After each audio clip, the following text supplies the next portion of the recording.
Hey guys, it's me, Crazy Honda Chris here at Randy Kuehl Honda in Cedar Rapids, Iowa. Today, we're going to talk about a hidden feature on your driver 1 and driver 2 key fobs on selected models and trims for your Honda and Acura. So, let's get going. Alright, you guys can see that I have a driver 1 and a driver 2 key fob. Let's play around with driver 1 now. So, we're running out to the vehicle, we hit unlock, right? And we start up the vehicle. Starts right up, climate control is at 75. You play around with your climate control, maybe a different fan speed, different modes, whatever the case might be. You get to where you're going, you turn off the vehicle from there, right? So the next time you get into the vehicle, you see that your climate control is set to that particular settings and temperature already, right? But let's say driver 1's all done.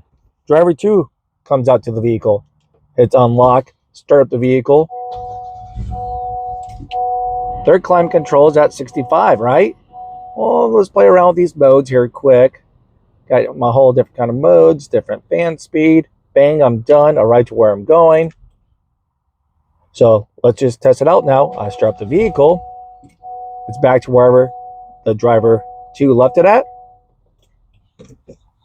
Driver 1 key fob. Unlock. Right back to their settings.